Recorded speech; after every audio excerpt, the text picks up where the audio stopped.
আসসালামু আলাইকুম সবাইকে। সবাই কেমন আছেন? আশা করি আলহামদুলিল্লাহ সবাই ভালো আছেন। আল্লাহ তাআলার অশেষ রহমতে আমরাও ভালো আছি।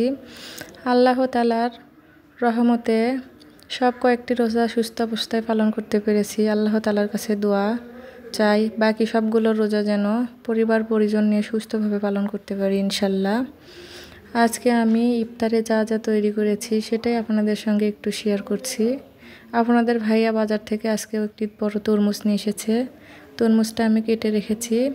আর এই পাশে আমি খেজুর ধুয়ে রেখেছি আর শসা গাজর কেটেছি খিচুড়ির সঙ্গে খাবো। এই খিচুড়িটা আমি মাসকালাইয়ের ডাল দিয়ে রান্না করেছি। বাসায় মাসকালাইটা আমি ভালোভাবে গুঁড়ো করে নিয়ে সেটা দিয়ে খিচুড়িটা রান্না করেছি। এর একটি ভিডিও আমার চ্যানেলে দেওয়া থাকবে। আপনারা যারা মাসকালাইয়ের ডালের খিচুড়ি খেতে পছন্দ করেন অবশ্যই দেখবেন এবং তৈরি করে খাবেন, আশা করি ভালো লাগবে। আমি তৈরি করেছি ছোলা রসবন্দিয়া, 2 গ্লাস তরমুজের শরবত তৈরি করেছি। এর সঙ্গে রয়েছে কলা আর সাদা ভাতও রান্না করেছি।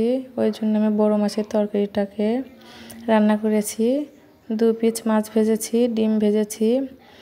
আজকের ইফতার এগুলো দিয়েই আলহামদুলিল্লাহ। আমার ভিডিওটি যাদের ভালো লেগেছে অবশ্যই কমেন্টে জানাবেন।